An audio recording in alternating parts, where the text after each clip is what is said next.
क्या आपने कभी एकांत में बैठे बैठे किसी को भीतर से पुकारा है, बिना शब्दों के? कभी किसी अनदेखे, अनजाने मगर अत्यंत अपने को महसूस किया है? एक ऐसी उपस्थिति जो आपके आंसुओं को देखती है, जो आपकी चुप्पी को सुनती है। शायद हम सब ने कभी न कभी ईश्वर को यूं ही पुकारा है, पर क्या हमने कभी रुककर सुना है कि वो भी हमें पुकार रहे हैं? श्री रामकृष्ण परमहंस कहते हैं, ईश्वर दूर नहीं है, बस हम भीतर नहीं झांकते। उनकी बातें कोई दर्शन नहीं है, एक जीती जागती पुकार है। वो पुकार जो कहती है, मैं यही हूं, तुम्हारे आंसुओं के पीछे, तुम्हारे मौन में, तुम्हारे भीतर। श्री रामकृष्ण परमहंस के शिक्षाएं केवल कोरा ज्ञान नहीं, एक जीवित संवाद है ईश्वर से। उन आत्माओं के लिए जो रोज दुनिया से थककर चुपचाप अपने भीतर लौटते हैं। आज की ये सारी शिक्षाएं उनके लिए हैं जो प्रभु के लिए प्रेम में समर्पित हैं और भगवान से जुड़ने को तरसते हैं। श्री रामकृष्ण परमहंस कहते हैं, मौन की भाषा ईश्वर तक सीधी पहुंचती है। ईश्वर से संवाद किसी विशेष भाषा का मोहताज नहीं होता। यह संवाद तब होता है जब मन पूर्णतः शांत हो, जैसे पानी का सरोवर ठहर जाए। जब हृदय सरल हो जाता है, छल प्रपंच से रहित, तब वह ईश्वर की उपस्थिति को अनुभव करता है। श्री रामकृष्ण कहते हैं, जैसे मां अपने बच्चे की अस्पष्ट बड़बड़ाहट भी समझ लेती है, वैसे ही ईश्वर भी हमारे मौन भाव को पहचान लेते हैं। शब्द नहीं, भावना ही संवाद का माध्यम है। भक्त जब निष्कपट होकर पुकारता है तो ईश्वर तुरंत सुनते हैं। इस पुकार में न अभिनय हो, न ही आकांक्षा, केवल आत्मसमर्पण हो। यह संवाद दिखता नहीं पर भीतर गूंजता है। जब भी मन रोया, ईश्वर ने सुना। इसीलिए श्री रामकृष्ण कहते हैं, ईश्वर हृदय की पुकार से बंध जाते हैं। वे कहते हैं, श्रद्धा का दीपक भीतर का संवाद जगाता है। ईश्वर से सीधा संवाद तभी संभव है जब श्रद्धा की लौ बुझने न पाए। जैसे दीपक हवा से कांपता है, वैसे ही श्रद्धा भी सांसारिक विकर्षणों से डगमगा सकती है। पर जब मन दृढ़ निश्चय करता है, तब भीतर का संवाद प्रकट होता है। यह संवाद वाणी से नहीं, अनुभव से होता है।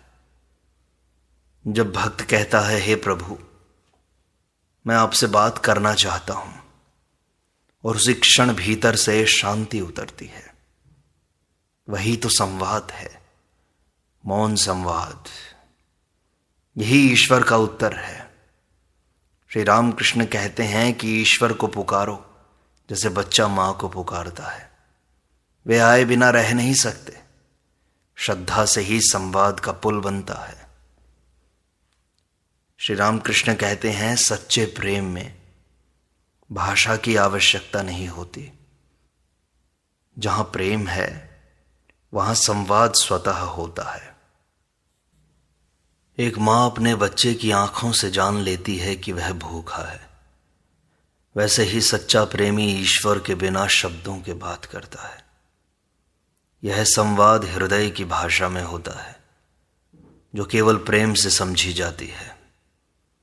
जब कोई मन से कहता है, मैं तुमसे प्रेम करता हूं प्रभु, आपके सिवाय कुछ नहीं चाहिए, तब ईश्वर भीतर बोलते हैं कि मैं तुम्हारे साथ हूं।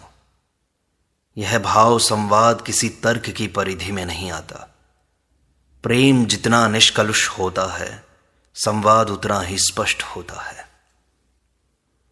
श्री रामकृष्ण कहते हैं, बालक जैसी निश्चलता से ईश्वर को छुआ जा सकता है।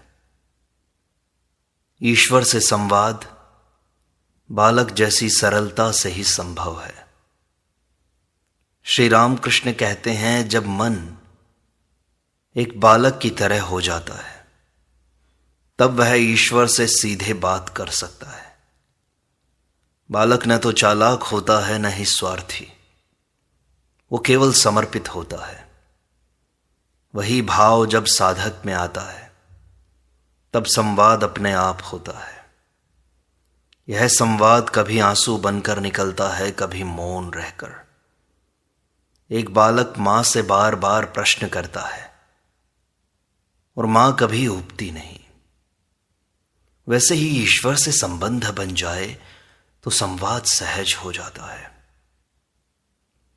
श्री रामकृष्ण कहते हैं, मौन की गहराई जहां ईश्वर बोलते हैं वहां तक पहले तुम्हें पहुंचना पड़ेगा। मौन सबसे ऊंची भाषा है जिसमें ईश्वर बोलते हैं। जब मन शोरगुल छोड़ देता है और भीतर शांत हो जाता है तब भगवान की आवाज सुनाई देती है। यह आवाज शब्दों की नहीं होती, अनुभव की होती है। साधक जब गहन मौन में डूबता है तो उसके भीतर उत्तर आते हैं। यह मौन ईश्वर की उपस्थिति का आभास देता है। बाहर के शास्त्र पढ़ना आवश्यक नहीं जब तक भीतर मौन न हो। मौन से बड़ा संवाद कोई नहीं। मौन से आत्मा ईश्वर से गले मिलती है। तुम्हारी पुकार की तीव्रता ईश्वर को मजबूर कर देती है। यदि कोई एक दिन एक बार भी पूरे मन से पुकारे तो ईश्वर दौड़े चले आते हैं। यह पुकार हृदय की गहराई से उठनी चाहिए, जैसे डूबता हुआ व्यक्ति सांस के लिए तड़पता है। जब जीवन की सारी कामनाएं एक पुकार में जल जाएं, तब वही पुकार ईश्वर तक पहुंचती है।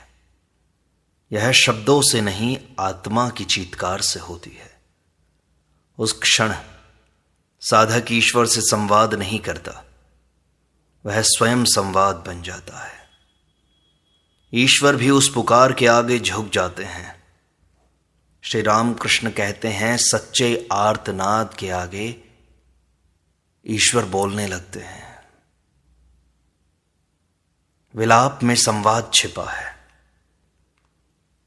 श्री रामकृष्ण बताते हैं कि जब भक्त सच्चे विलाप में डूब जाता है तब वह ईश्वर से सीधा संवाद कर रहा होता है। यह रोना संसार के लिए नहीं, आत्मा की प्यास के लिए होता है। यह प्यास कहती है, हे प्रभु, मैं आपसे अलग नहीं रह सकता। यह करुण क्रंदन भीतर के द्वार खोल देता है। जब हृदय की गहराई से आंसू निकलते हैं तब शब्दों की आवश्यकता नहीं रहती। आंसू ईश्वर की भाषा बन जाते हैं और जब साधक सिसकता है ईश्वर उसे बाहों में भर लेते हैं। यह विलाप ईश्वर को स्पर्श करता है। एकांत में आत्मा पुकारती है। श्री रामकृष्ण कहते हैं, एकांत ही वह स्थल है जहां आत्मा ईश्वर से सीधे संवाद करती है। भीड़ भाड़, शोर और दिखावे में संवाद नहीं हो सकता। जब साधक एकांत में बैठता है सब कुछ छोड़कर, तब भीतर एक स्वर उठता है जो ईश्वर की ओर जाता है। यह स्वर कभी शब्द होता है, कभी मौन, पर सच्चा होता है। एकांत साधक को इसके मूल से जोड़ता है जहां केवल वही और उसका परमात्मा होता है। वही जगह संवाद का मंदिर बनती है।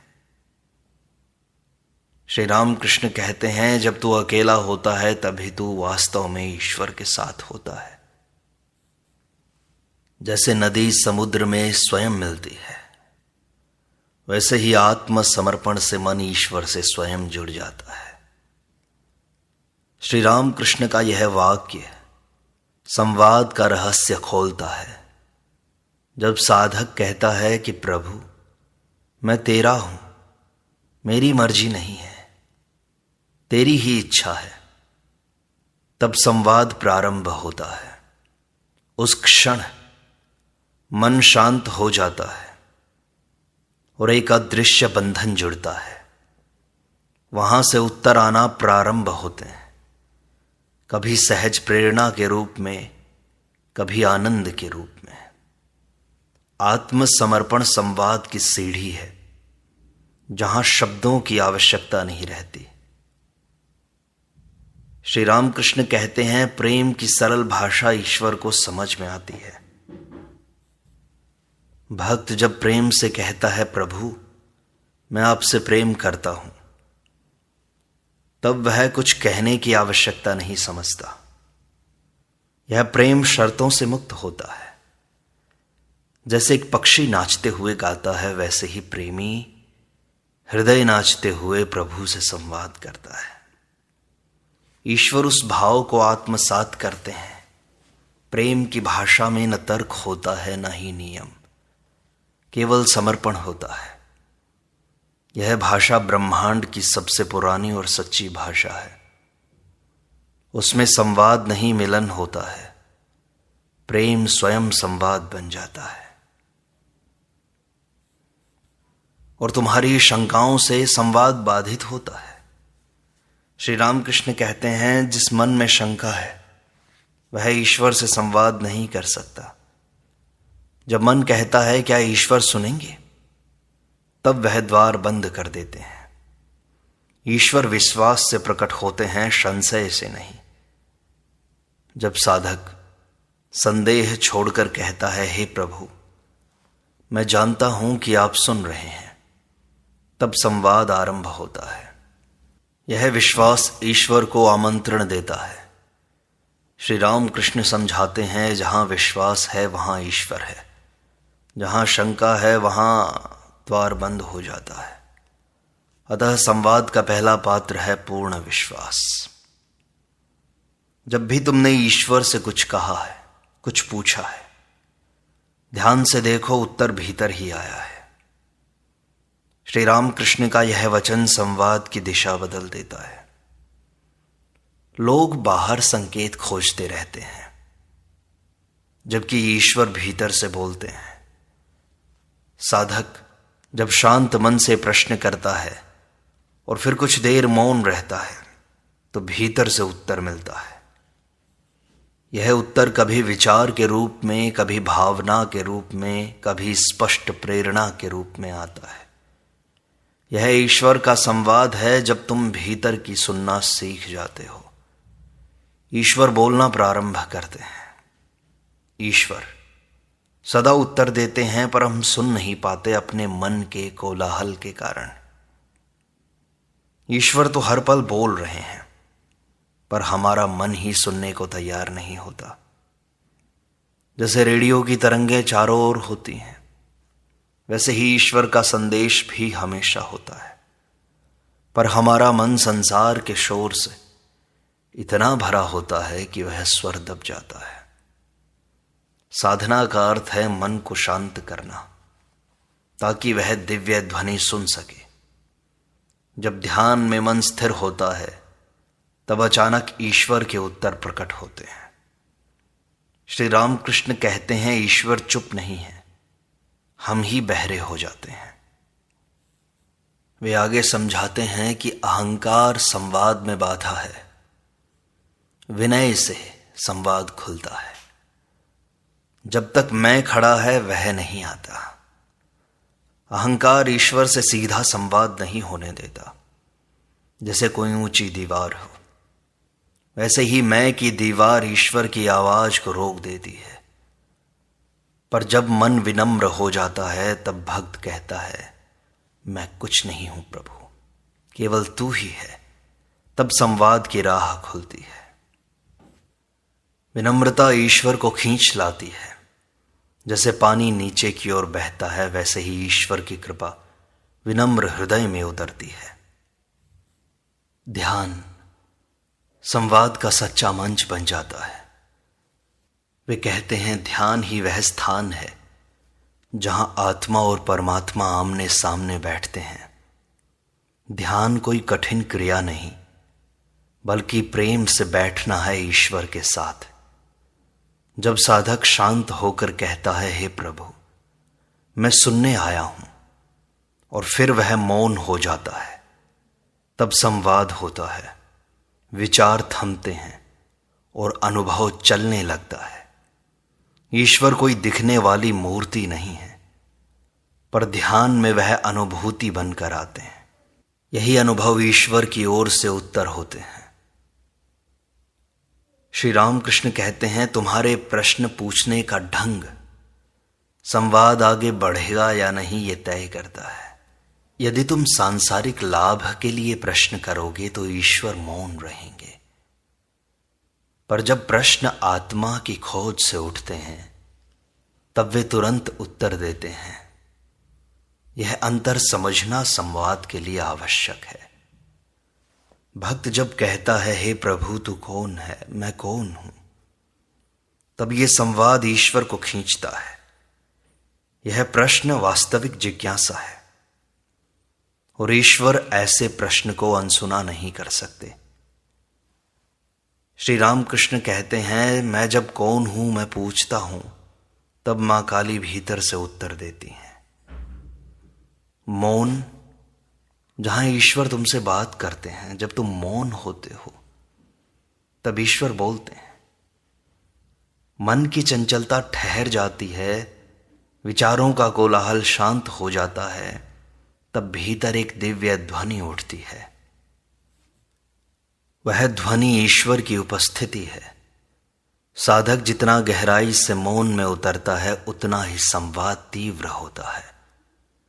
शब्द वहां बाधा बनते हैं, इसलिए ध्यान का मौन, प्रेम का मौन, समर्पण का मौन, यही ईश्वर की भाषा है। मौन संवाद नहीं रोकता, वह तो संवाद को जन्म देता है। क्योंकि जब भक्त की पुकार सच्ची होती है, वह ईश्वर की अपनी भाषा बन जाती है। वह पुकार बिना शब्दों के होती है, केवल करुणा, केवल तड़प की। यह पुकार आत्मा के केंद्र से उठती है। वह कहती नहीं, बुलाती है तुम्हें, और ईश्वर उस पुकार से बंधे होते हैं। श्री रामकृष्ण स्वयं मां काली को पुकारते थे और कहते थे, मैं जब रोता हूं मां मेरे पास आती हैं। संवाद केवल बोलने का कार्य नहीं, पुकारने का भी होता है, और सच्ची पुकार कभी खाली नहीं जाती। ईश्वर आत्मा से बोलते हैं, बुद्धि से नहीं। जब हम विचारों, ग्रंथों, तर्कों में उलझे रहते हैं तब संवाद नहीं होता, पर जब आत्मा से आत्मा की पुकार उठती है तब वह संवाद जीवित हो जाता है। ईश्वर कोई ध्वनि या शब्द नहीं, वे चेतना है। वो चेतना चेतना से ही बात करती है। जब मन हट जाता है और आत्मा प्रकट होती है, तब ईश्वर की उपस्थिति अनुभव होती है। श्री रामकृष्ण कहते हैं, मां मैं देखता हूं, बात करता हूं, क्योंकि मैं तुम्हें आत्मा के रूप में पुकारता हूं। और ये संवाद कोई साधना नहीं है, तो सौंदर्य है। ईश्वर से संवाद कोई कठिन साधना नहीं है, ये तो तुम्हारे सच्चे प्रेम का सौंदर्य है। इसे तपस्या मत बनाओ, इसे तो उत्सव बनाओ। जब प्रेमी अपनी प्रेमिका से बात करता है, वह नियम नहीं देखता, केवल हृदय से बहता है।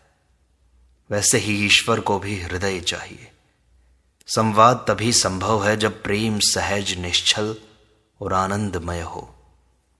श्री रामकृष्ण की साधना कभी बोझ नहीं थी, वह तो प्रेम का नृत्य थी, और उसी नृत्य में मां उनके साथ संवाद करती थी। संवाद तपस्या नहीं, यह तो हृदय की सुंदरता है। यदि तुम सच्चे प्रेम से पुकारते हो तो ईश्वर सपनों में भी तुम्हें उत्तर दे देंगे। कई बार साधक देखता है कि कोई दिव्य स्वर सपने में उसे कुछ कह रहा है, कुछ दिखा रहा है। यह संवाद ही होता है, जिसे सामान्य लोग स्वप्न समझते हैं। लेकिन यदि मन शुद्ध है, हृदय सच्चा है, तो ईश्वर हर माध्यम से बोलते हैं, सपनों में, संकेतों में, घटनाओं में। ईश्वर की भाषा अनेक है, केवल देखना और समझना आना चाहिए। श्री राम कृष्ण कहते हैं, मां सपने में आकर मार्ग दिखाती हैं। ईश्वर कई बार संकेतों में भी संवाद कर सकते हैं। यह संकेत कोई व्यक्ति हो सकता है, कोई वाक्य, कोई गीत या घटना। यदि साधक सजग हो तो वह हर पल ईश्वर के साथ संवाद को पहचान सकता है। पर यदि मन अंधा हो तो भगवान सामने भी खड़े हों, वह उन्हें न देख पाए। इसलिए रामकृष्ण बार बार चेताते हैं, जागो, सजग रहो। ईश्वर हर पल बोलते हैं, बस सुनना सीखो। हर घटना में, हर क्षण में संवाद छिपा है, और संवेदना ही संवाद की वास्तविक शक्ति है। शब्दों से नहीं, संवेदना से संवाद होता है। जब साधक भीतर संवेदनशील होता है तब ईश्वर की उपस्थिति को अनुभव करता है। वह अनुभव शब्दों से परे होता है। यह भावना की शक्ति है। एक साधक जब ध्यान में बैठा है और अचानक एक अदृश्य करुणा की लहर में डूब जाता है, वही तो संवाद है। ईश्वर कुछ कहते नहीं पर मन सब कुछ समझ जाता है। श्री राम कृष्ण कहते हैं, जब भाव सच्चे होते हैं तब संवाद मौन होकर भी गूंजता है। संघर्ष की घड़ी संवाद का द्वार खोलती है। जब जीवन में अंधकार हो तब ईश्वर का संवाद सबसे स्पष्ट होता है। संकट के क्षणों में जब कोई नहीं बचा पाता तब भीतर से एक शक्ति बोलती है, मैं हूं। वही ईश्वर है। कई साधकों ने दुख में, मृत्यु के भय में एक दिव्य स्पर्श का अनुभव किया है।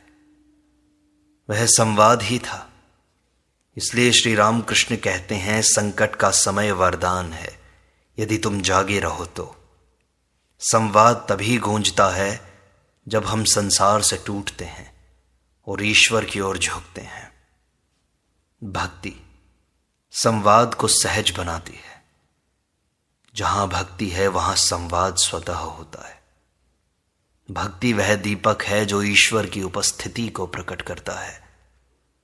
जब साधक भाव में डूब जाता है, गाता है, रोता है, नाचता है, तब ईश्वर उसका हिस्सा बन जाते हैं।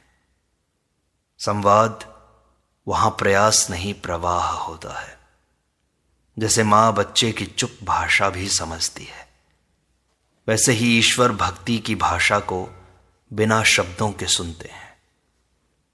रामकृष्ण कहते हैं, भक्ति संवाद नहीं मांगती, वह स्वयं संवाद बन जाती है।